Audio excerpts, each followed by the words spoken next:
Hello my friend, here we are again, going to the next chapter of our trauma reaction videos. So we've looked at pleasing and freezing. Today I want to look at the flight or perfectionist reaction to trauma.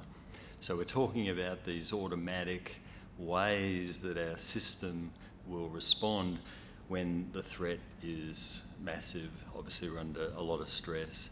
And in that situation, we don't choose, it's an automatic thing. There's different reasons why people react in different ways, but yeah, there we go into our trauma reaction. So today we're going to look at flight. And so flight is about retreating, disengaging, fleeing, running away from a situation when we are overpowered, we have no choice in the situation. We can't fight back, and yet that energy wants to pull away, disengage, run. If we can, we'd sprint away from the danger. So flight is a very active kind of energy. Now the problem is, if we're dealing with ongoing trauma, like childhood situations, which can just go on and on and on, then that energy can get jammed up. That trauma reaction in our psychology gets jammed on, the switch gets jammed on. And so we're in this perpetual flight kind of energy.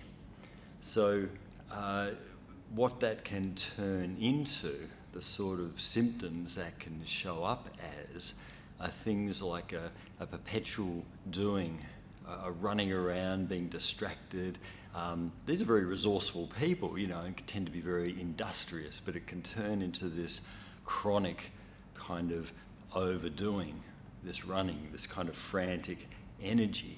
It's like we're going to do and do and do, because if we stop, we'd have to sit, and if we sit, we have to feel. If we feel, oh my God, we're going to start to, remember and connect with all the difficult emotions that are there. And so, yeah, this hyperactivity is one aspect. Another aspect of being a flight type is what they call left brain dissociation. So by dissociating is a way of kind of disconnecting, getting away from our pain. And left brain means we're going into thinking. We're going into overthinking. We're going into this hyperactive, ruminating, can't switch the brain off, lying there in bed, can't stop thinking, can't stop worrying, can't stop just kind of ruminating. It's a very difficult energy where, once again, the payoff is we're not feeling. The payoff is, as long as we're stuck in our head, we don't have to go near our heart or our gut. As long as we're worrying, the payoff is that we're being distracted from deeper pain or that emotional charge. Another way this shows up is in perfectionism. So flight types tend to be perfectionist types. Perfectionism is, once again, that energy, that drive, that industriousness, that kind of workaholic nature being extended outward. But it's a drive that then is stuck in the impossibility of childhood. You see, when we're aiming at perfect, if we're being perfectionist, it's like we're hoping that if we get it perfect, if we get it just right, magically we're going to get approval or acceptance, or maybe we're going to get the love we missed out on, or whatever the situation is, or maybe at least it might protect us from being attacked. If we've had a lot of criticism or shaming or rejection, it might be, if I'm perfect, then I'm protected from attack. So the drive is good, that's a good will. If we're doing flight, it's coming from a good will. But when it's distorted, if you like, by the trauma, when it's distorted by a problem of, never getting the love we need or being attacked, getting what we don't need, then it'll trap us in this perfectionism cycle where we're trying to be safe, we're trying to be good enough, but of course we never are. We don't know what that feels like. We never got that, so we don't expect to ever be good enough. So we never find that place of, that's good enough, I'm proud of what I've done, I'm really happy with that 95% or 90%. It's got to be, this elusive, impossible 100. And even when it's there, somehow it doesn't last. It's very fleeting because we never had that experience ingrained. Yeah, we've got to do our inner work, hey? So flight reaction, activity, overthinking, perfectionism, some of the other symptoms, well, I'll go over this list again. So yeah, the overthinking, the worrying, the panicking, particularly when we're stressed, this drive, this rushing, this overdoing, that can lead to obsessive-compulsive. In its most extreme forms, we have OCD, obsessive-compulsive disorder, which is such a trapped energy of that, obsessive doing, and that can translate into those really serious problems like obsessive, lock checking or hand washing, these sorts of things. So OCD, we're prone to that. That's an extreme version of flight reaction. Obviously, busy, workaholic, busyholic, overdoing, rushing around, that excessive drive. The perfectionism, those compulsions, we've talked about that. ADHD, attention deficit hyperactivity disorder. That's a very common issue. It's getting diagnosed a lot these days. How much of that is stuck flight charge? How much of ADHD is actually trauma-based? It's often treated on a symptomatic level and chemically, but how much of it is coming from the stuck energy of flight reaction to stress, to trauma? ADHD. We looked at ADD, which is a little bit different. That's more a freeze reaction, but ADHD is like the extreme end of the flight perfectionism scale. So the good news about this is that flight types are hardworking.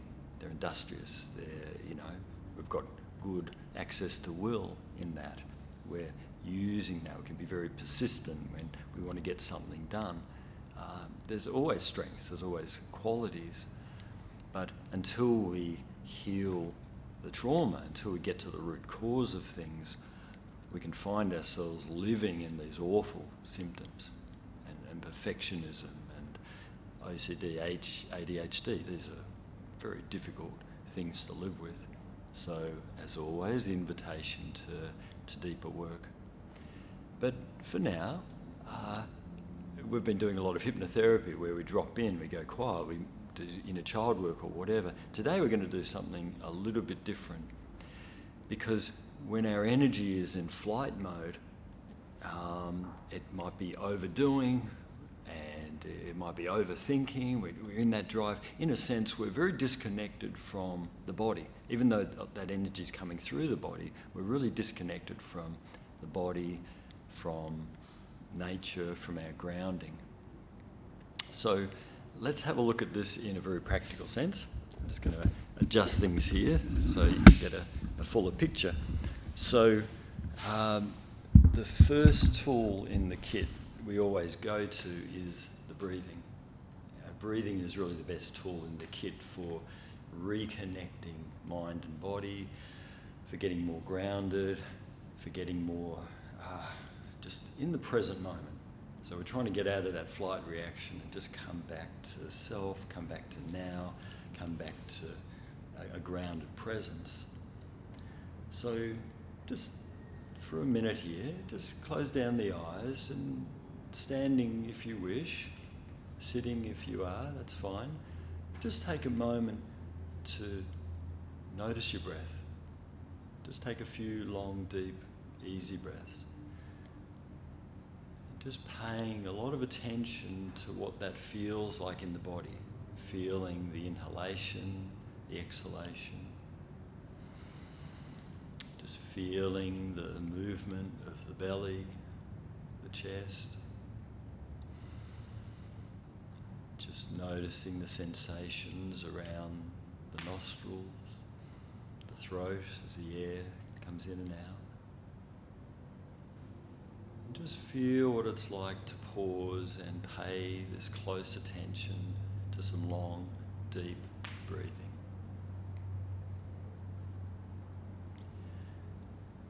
And bring your awareness to where you're making contact with the ground, maybe with the chair. Just feel your physical presence.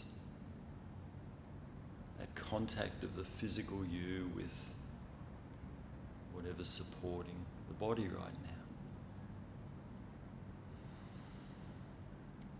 now. And bring that feeling of groundedness back with you into the space. Just notice, how was that for you? How was that? Just a couple of minutes of conscious breathing and connecting to the physical. How does that feel compared to before?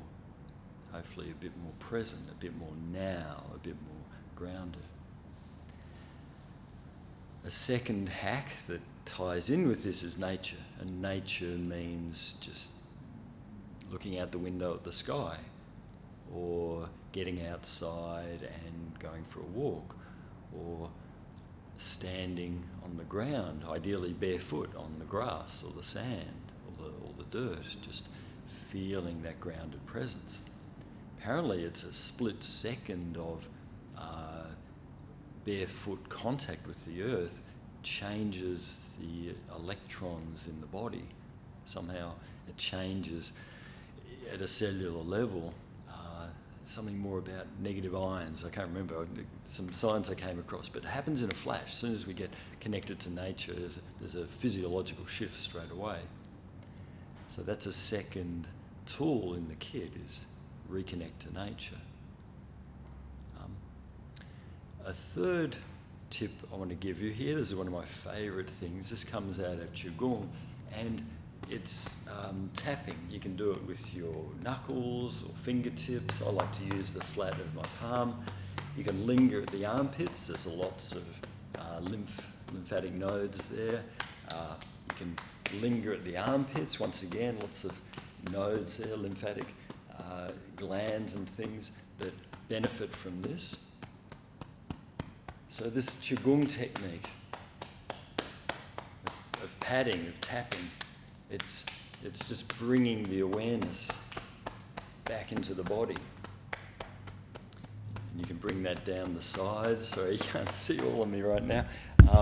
Down the sides of the body. You can go down the outside of the legs, inside of the legs. You can pause at the groin and go around to the back, just patting on the kidneys for a moment. Then up the neck, over the head. It's easy when you don't have hair. Feels like pitter-patter of rain. And just tweaking the earlobes, all those reflexology points on the ears. So a few rounds of that. I do that every morning, and I find that incredibly energizing. It's grounding, shifts a lot of energy. It shifts a lot of the stuckness, the staleness. It's a beautiful technique for just getting back in the body. So play with that. Qigong is the Chinese practice it comes from. And when you've done a round or two or three, and just pause and just breathe and be still and just feel the connection with the body, that better integration, mind and body. Remember, we're trying to bring ourselves out of flight. We're trying to get back in the body. And I'll give you one last technique here. I might add a few just at the end, but another one that's quite accessible and easy and not too strenuous is to shake. Shaking's quite powerful, just to loosen everything up, just to shake through the arms, through the legs, just to, doesn't have to be strenuous, but just a gentle shaking through the body. Do that for a minute or two, or maybe even 5 minutes. A lot of practices would say do it for 15 minutes. But shaking's quite interesting for moving energy, moving stuckness, and once again it helps to bring us back into the body.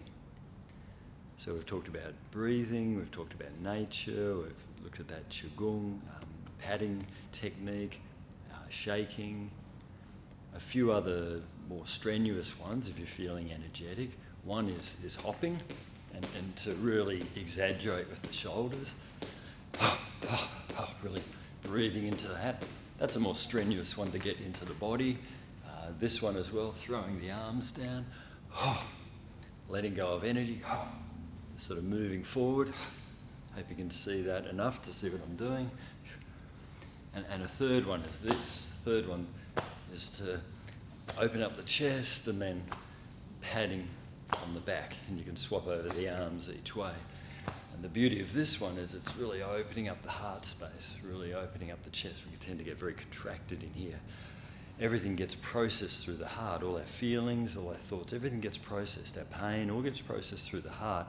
And so this opening up movement, plus the contact, it's like the Qigong, isn't it? It's a more strenuous one, but all these different techniques, all these different ways of helping us just get back in the body, get back in the physical, are all here to help you come out of a flight reaction. If you're getting too worried, too caught up in the head, or you're getting too busy, too hectic and running around, these things are good punctuation marks. They're like a full stop. Say, okay, I'm going to stop rushing around. I'm just going to stop the busyness and be present for a moment. If we're going into some perfectionist, pattern here, just, do this for 5-10 minutes and just notice how you feel. This is all helping the body know that we're safe too. Because remember, this is all trauma reaction. This is all helping us come back to calm. Breathing, deep breathing in the belly is stimulating the vagus nerve, which is the main parasympathetic nervous system nerve, which is our rest and digest nervous system. It's our relaxing, stopping nervous system. All these techniques are actually helping to bring us out of that hyper-arousal and stress and back into a more calm state.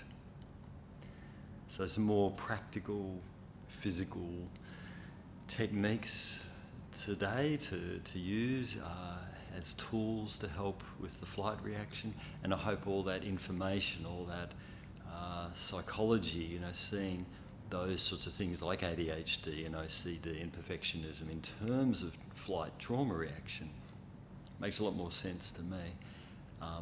So I'd invite you to play with these things, sit with that understanding.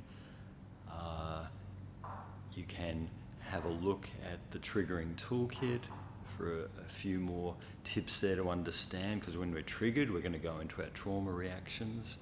And my triggering toolkit has got some really good explanations of what's happening when we're getting triggered and some practical strategies for managing that. So there's another resource you can go to as well. So thanks for your time. Hope that was helpful. Look forward to connecting with you next time.